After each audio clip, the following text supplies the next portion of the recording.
okyalaba okwanjula n'embaga.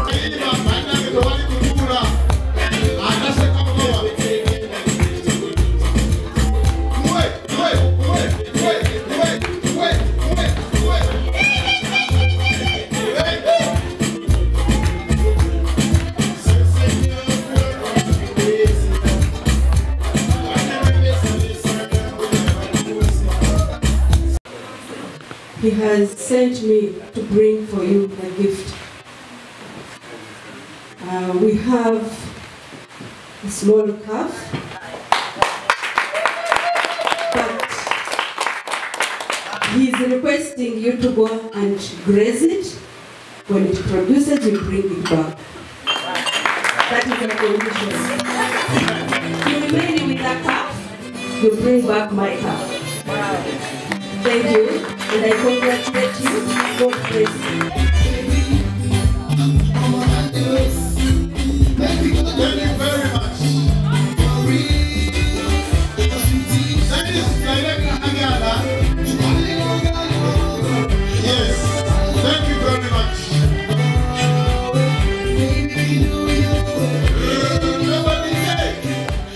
Never did it. No kubuzaako nsanyukidde nnyo bakadde baffe ab'enjuyi zombi. Ngenda kwogera kati nga famire. Luli we mbadde ku mukolo mbadde njogera nga nze. Naye bye ngenda okwogera olw'okulokola ebiseera wamu n'omukyala wange ngenda byogera bye yandiyogedde. Mpozzi ajja kubabuuzaako akatono. Munzikirize at least akoneko katono message yange eveeyo.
Nga bwe nange nafuuka muzadde we nategeerera amaanyi g'abazadde bange okusinga luli edda nga sinafuna baana.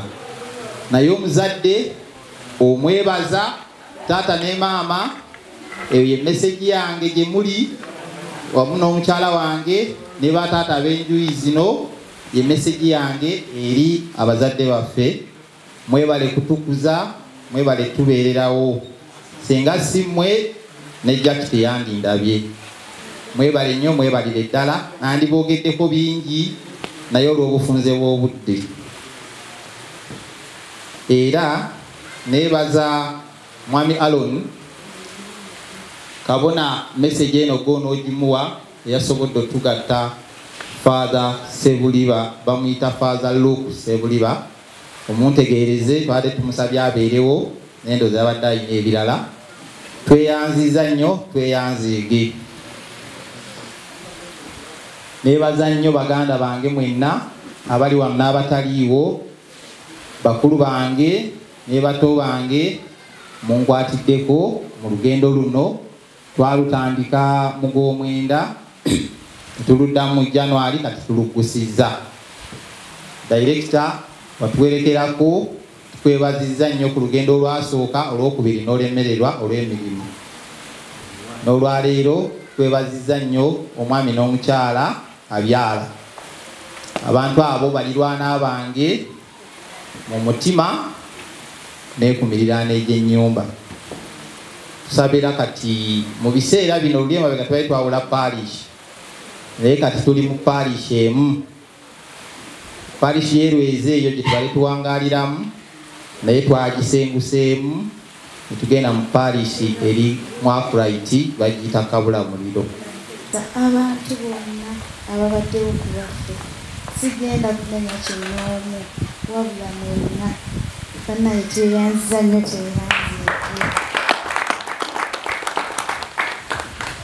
Basebe ne bannyabo tugenda okusala kekiro mpaka kusatu oba tubala 3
Mutwebaliza omukyalo oyo gwe bayita Charita mugambe tumwagala nnyo era naffe tulindiridde okumulaba.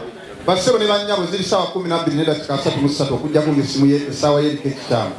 Naye bwe banga tekituufu ddala ku ssaawa eno enyini twateeseteese omugole omusajja akwate mukyala we ku mukono bajje muddiire wano batukkulirewo amazina tuzine mpaka ku majja gwona amanya nze bumulima ze balekedde oda bamulimanya temulimpa. Webale nnyo webalire ddala nange munsabe musiibulire wano.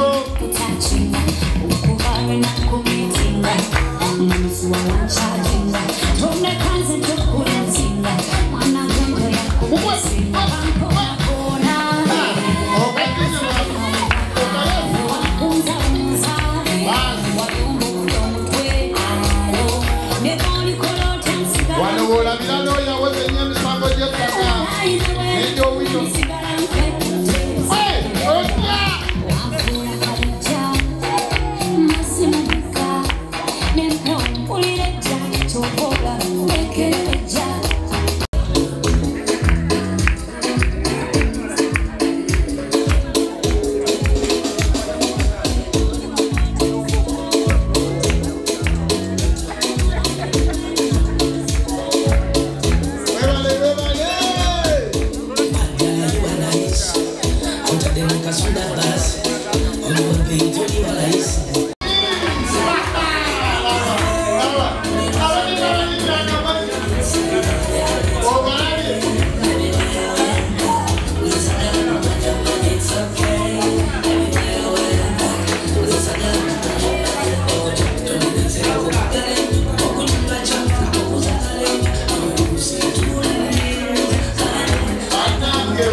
kale mukwano mukolo gwaffe tulabye omwami n'omukyala abafuuse bakayongo era nga batuuzi b'entebe mwebale nnyo okubeera nga mwagira Charitas Bridal World ne mufuna gawuni ne mufuna changing dresses metro ni byonna naye nga byonna tubiina ne gomesi gw'omugole wa scientific wedding tubikolera ddala atulaba tubadde nga tutegekera bantu bangi naye ate mwe abatono n'olwekyo omukolo gwo gutwesige ojje ku Charitas Bridal World ku Nkuruma Road wakoma ekizimbe bakiyita Sal Complex tukoleko kuba tulina ne salon byonna mukwano mu kaseera kano tugenda ate mulango gwe tukomawo tugenda kuba nga tukutuusaako omukolo ogwo tovaawo mukagalanye kyali Charita mazima wanvu scientific wedding presenter